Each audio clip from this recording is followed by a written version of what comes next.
Hey everybody, I'm Anna Huthmaker with Huthmaker Violins, and you found another one of our Students Stuck at Home series. So I found out something very exciting today.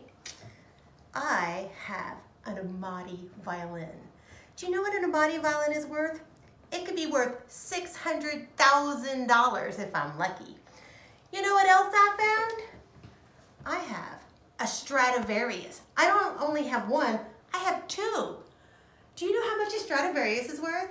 Millions and millions of dollars. Now the question of the day is, why do I think these are Stradivari? And why do I think that's an Amati? The answer is very simple. I think that because on the inside of them, there's a label that says exactly that. So actually this technically makes 3 Stradivariuses that I own right now. Today I want to talk to you about the labels in your instruments. Now, in case you haven't already figured it out from the beginning of this video, these labels are not correct. These are not Stradivarius. This violin's probably worth about $50. This is not really an Amati. But the labels say that they are. How come? Here's a really interesting thing to know. So the vast majority of your string instruments will have a label of some sort in it.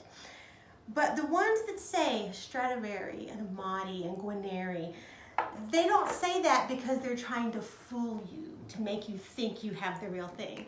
They say that because this instrument is a copy of a Stradivari or a copy of an Amati. It's kind of like if you went to the mall and you bought a poster of the Mona Lisa.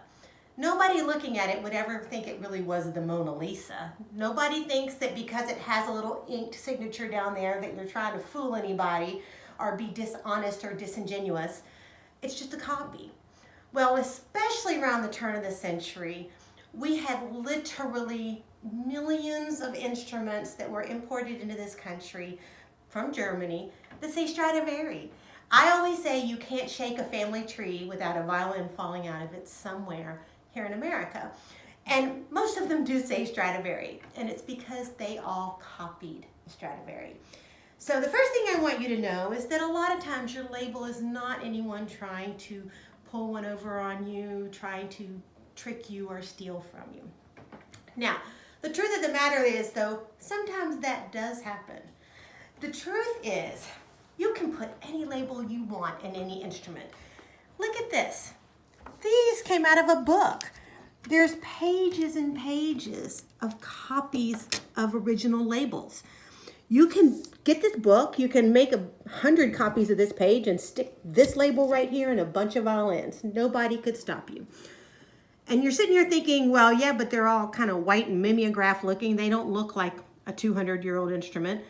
No, but you know what? If I cut this out and I soak it in some tea, like some hot tea for a little while, and then pull it out and let it dry, it looks brown and old and fragile.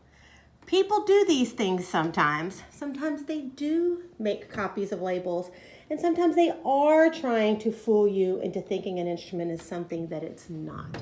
So I do think that's a much more minority of the labels that we come in contact with, but it is something to be aware of. So how do you know? How do you know that the label in your instrument is correct? Well, first of all, let's do a little deductive reasoning. Does the label say something that you would want to copy? Now, if your label says student violin made in China, you can pretty much be sure it's a student violin made in China. That doesn't have a lot of monetary value attached to it.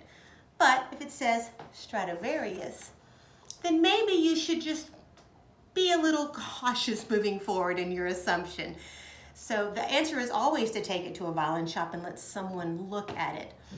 Now, for all of you guys that do have that family tree that we can shake and a violin falls out of, you know who you are. You have great-grandpa's violin sitting in the attic, grandpa's violin sitting in a closet. A lot of experts out there will tell you that every Stradivari in the world is accounted for. There's no chance you could have a real one. I'm a dreamer. I'm an idealist. I think you never know what you're going to have in your closet. Always worth having someone look at your instrument to see if you have something really, really nice. Now, be aware, it's a little bit like lightning striking or winning the lottery, but you never know. And also, some of those turn-of-the-century instruments that say Stradivarius are worth $5,000, $10,000. So it's worth having someone look at your instrument. But in the meantime, when you go on eBay and someone shows you a violin that says Stradivari, $10. Don't get all excited. Don't go run get your credit card.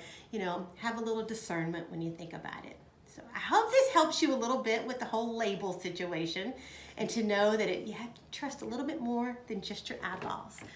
Of course, I want you for your homework to go open your case, look in your instrument and see what it says. See what the label says.